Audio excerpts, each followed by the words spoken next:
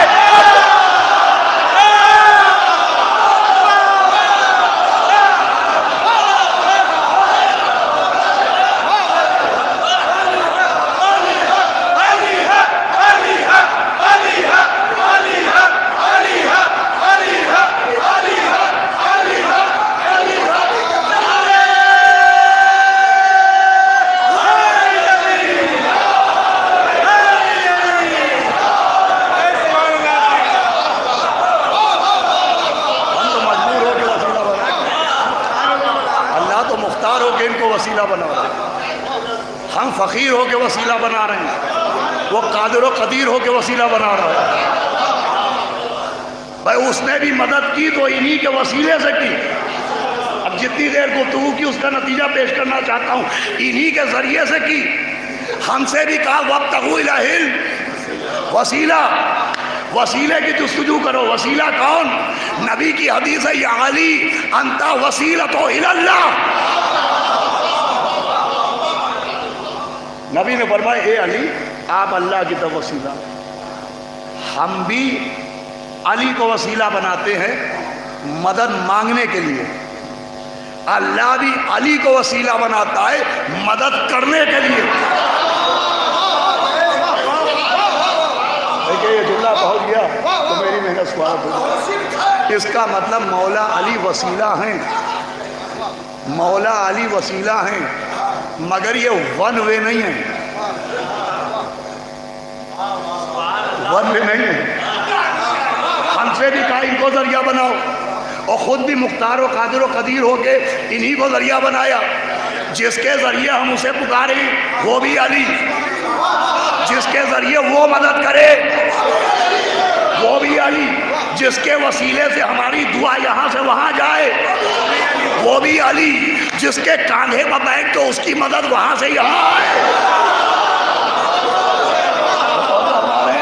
وہ بھی علی۔ تو یہ دوہرا وسیلہ ہے، ہمارے لیے بھی وسیلہ، اس نے اپنے لیے بھی ان کو وسیلہ بنایا۔ ہمارے لیے وسیلہ یا علی انت وسیلۃ الی اللہ۔ علماء بیٹھے ہوئے، یہ الی اللہ دو عربی کے لفظ ہیں، مگر ہمارے آپ کے لیے اجنبی لفظ نہیں ہے۔ ہم صبح و شام ان لفظوں کا استعمال کرتے ہیں۔ نماز پڑھتا ہوں میں قربتاً، روزہ رکھتا ہوں میں قربتاً، صدقہ دیتا ہوں میں قربتاً، زیارت پڑھتا ہوں میں قربتاً الی اللہ۔ یہ اجنبی لفظ تو نہیں ہے، عربی ہے۔ الی اللہ کا مطلب اللہ کی طرف، اللہ کے لیے۔ جب ہم نے یا علی مدد کہا، جب ہم نے ان کو وسیلہ بنایا تو یہ ان کے الی اللہ ہونے کی دلیل ہے۔ لیکن جب اللہ نے ان کے ذریعے مدد کی تو یہ کس بات کی دلیل ہے؟ سنیے گا، یہی تو نچوڑ ہے۔ جب ہم نے ان کے وسیلے سے مدد مانگی تو یہ علی کے الی اللہ ہونے کی دلیل، جب اللہ نے ان کے ذریعے مدد کی تو یہ کس بات کی دلیل؟ تو عزیزو جہاں تک میں سمجھا، جب ہم ان کو وسیلہ بنائیں تو یہ ان کے الی اللہ ہونے کی دلیل، جب اللہ ان کے ذریعے مدد کرے تو یہ ان کے من اللہ ہونے کی دلیل۔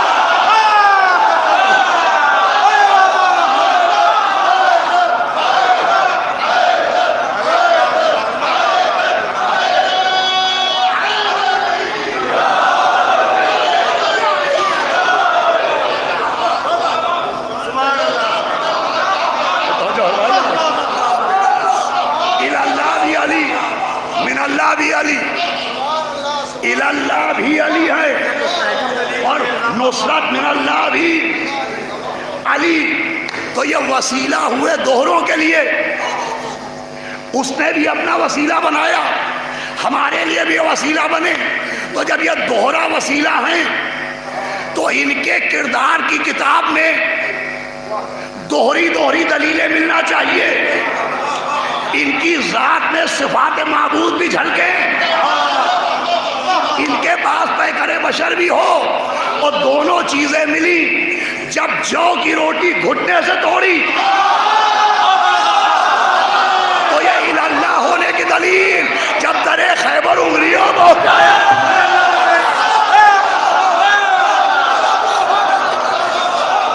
سنیے گا مولا سلامت رکھے جب درے خیبر انگلیوں کو اٹھایا تو یہ من اللہ ہونے کی دلیل جب کوفے کے یتیموں میں روٹیاں بانٹیں تو یہ اللہ ہونے کی دلیل جب میدان قیامت میں قسیم نار الجنہ بن جائے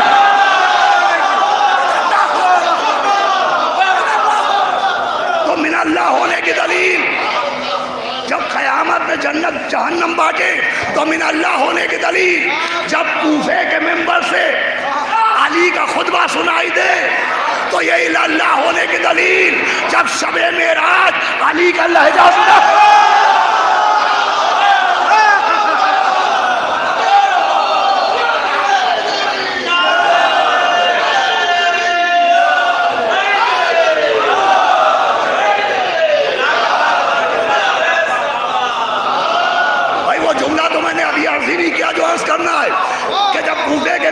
علی کا خطبہ سنائی دے تو اللہ ہونے کی دلیل جب شب معراج ان کا لہجہ سنائی دے تو من اللہ ہونے کی دلیل جب 21 رمضان کو علی کفن پہن کے اپنی قبر میں سو جائیں تو یہ اللہ ہونے کی دلیل جب ہماری قبروں میں مدد کرنے آئے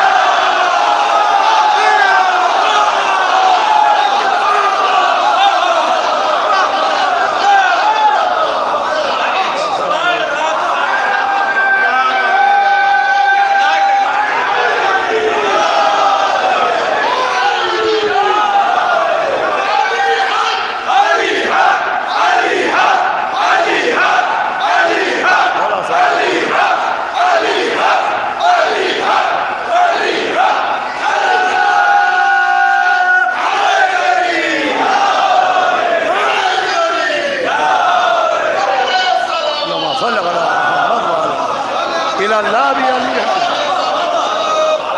اور من اللہ بھی علی ہے نور رحمان بھی علی ہیں اور پیکر بشری میں بھی علی ہے یہ اس کا نور ہے اس نے انسانی پیکر میں بھیج دیا لیکن انہیں انسانی پیکر میں دیکھ کے انہیں اپنا جیسا سمجھنے کی غلطی نہیں کرنا چاہیے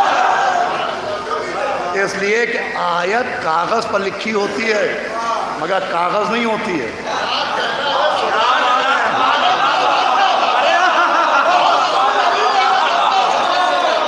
آیت کاغذ پر لکھی ہے مگر کاغذ نہیں ہے آیتوں کو کاغذوں پر لکھ دیا گیا تاکہ تلاوت میں آسانی ہو نور کو پیکر بشر میں بھیج دیا گیا تاکہ ہدایت میں آسانی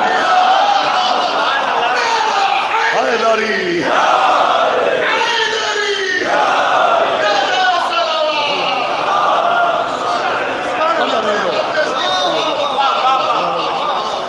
اللہ بھی علی ہے من اللہ یہ سب سمجھنے کے لیے تقویٰ ہونا ضروری ہے دیکھیے صرف تلاوت کے ذریعے ہدایت نہیں ملے گی تقویٰ ضروری ہے یا علی حب کا تقویٰ والایمان ہے علی آپ کی محبت تقویٰ ہے آپ کی محبت ایمان ہے تقوی کے بغیر قرآن سمجھ میں نہیں آئے گا ایسا نہیں ہے کہ معاذ اللہ معاذ اللہ معاذ اللہ قرآن کوئی کنواں ہے وہ ہم نے تلاوت کی رسی ڈالی وہ ہدایت کا پانی نکال لیا تقویٰ ہونا ضروری جب تک تقویٰ نہیں ہوگا کچھ سمجھ میں نہیں آئے آج کے دور کی یہی پرابلم ہے کہ نہ جانے کتنی باتیں بڑے بڑے سمجھداروں کو سمجھ میں نہیں آتی بھائی تصویر لکھنوی صاحب نے مرحوم نے فرمایا وجیہ بھائی کہ عقل شائستہ رہی ہر آدمی کے واسطے ذہنیت الجھی تو بس مولا علی کے واسطے